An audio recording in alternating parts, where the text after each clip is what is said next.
खुलुमबाय बड'लेण्ड बुब्लि नायगिरि अनसायगिरिफोरनिसिम आं बिस्नि मोसाहारि बे समाव आं दंफैयो सनितपुर जिल्लानि थेलामाराव बेयाव दुलाराय बाथौ गौथुमनि 13 बोसोरारि जथुम्माखौ खुंफुंदों।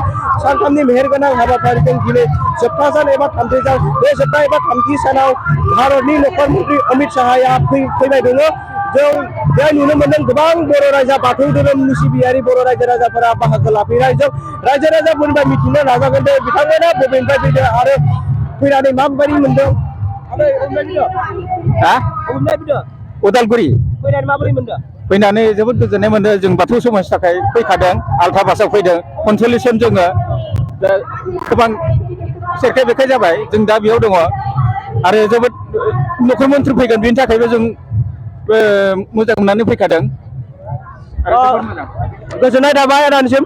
भारतनि नखर मन्त्रि अमित शाह सारा फैगासिनो दं। केमेरा पार्सनखौ आं देखायनो थाखाय खावलायबाय। भारतनि नखर मन्त्रि अमित शाह सारा फैबाय। दा जोंनि बाथौ धोरोमनि सिबियारि रायजो राजा गोसा बिबुंथिखौ खोनासंनो गोबां हांखुर जानानै नेनानै दं। अमित शाह सारा फैगासिनो दं।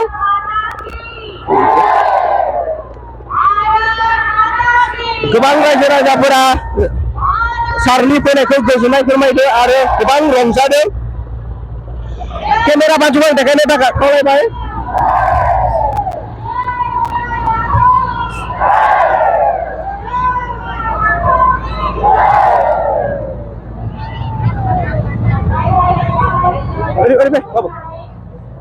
आं गोबां रायजो राजाफोरनिफ्राय मिथिनो नाजागोन दे अमित शाह सारा फैबाय। फैनायखौ अमित शाह सारा फैबाय बोरै मोनदों? आं बिराद गोजोननाय मोनदों। दा सारनि बोसोर होनायखौ नुनो मोनसिगोन। अबेनिफ्राय फैदों आदैया? आङो बालुफुंनि हालोपुंनिफ्राय फैदों आंबो। दा अमित शाह सारा फैबाय बोरै मोनदों? मोजाङैनो मोनदों। नै बाथौ महासभानि माबायाव फैदों जों मोजां। बालुफुंनि एखे। जों रायजो राजाफोरनिफ्राय मिथिनो मोनदों जे अमित शाह सारा फैनायखौ गोबां रायजो राजाफोरा गोजोननाय मोनदों आरो सारनि बिबुंथि होनायखौ रायजो राजाफोरा खोनासंनो थाखाय हांखुर जानायखौ रायजो राजाफोरा खोनासंनो मोनसिगोन। आरो जों मिथिबावनो नाजागोन बे रायजो राजाफोरनिफ्राय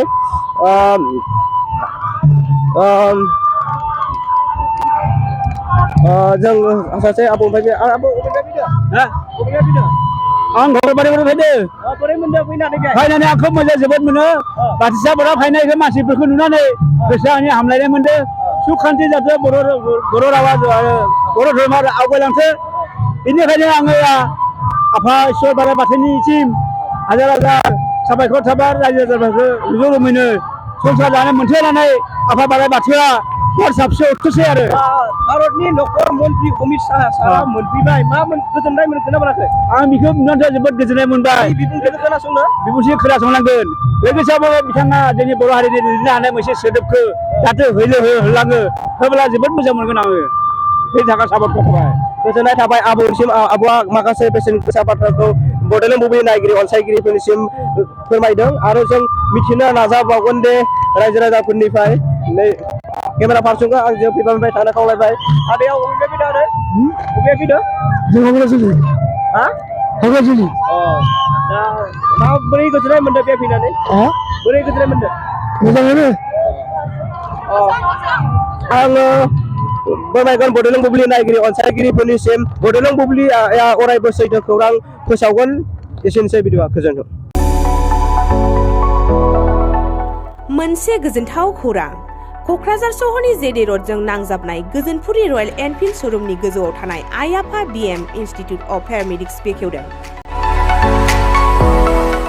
बे आइ आफा बिएम इनस्टिट्युट अफ पेरामेडिक्सआ नोंथांमोननो लानानै फैदों देहा जोथोन लाखिनायनि माखासे आयदाफोरनि 2024-2025 मायथाइनि मुं थिसननाया फैगौ 15 जानुवारिनिफ्राय जोबथा मार्च दानसिम सोलिगासिनो दङ। 10+2नि उथ्रिसारनाय बिजाथि एबा फरायसाफोरा बे पेरामेडिक्सआव गावारि सोलोंथाइखौ लानो हागोन। क'क्राझार सहरनि गोजोनपुरि एबा गांजिमा बाजारजों नांजाबनाय आइ आफा बिएम इनस्टिट्युट अफ पेरामेडिक्सआ नोंथांमोननि थाखाय गोदान मुं थिसननाय आयदाफोरा जादों medical laboratory technology, first aid patient care and assistant nursing, OT technician, ICU technician, radiology technician कर्सखौ 2 बोसोरनि गेजेरावनो आबुं खालामनानै BSS डिप्ल'माखौ लानो हागोन। लोगोसे गासैबो डिप्ल'माखौ लानायनि उनाव सोरखारि साख्रि मोननायनि सुबिदाबो दङ।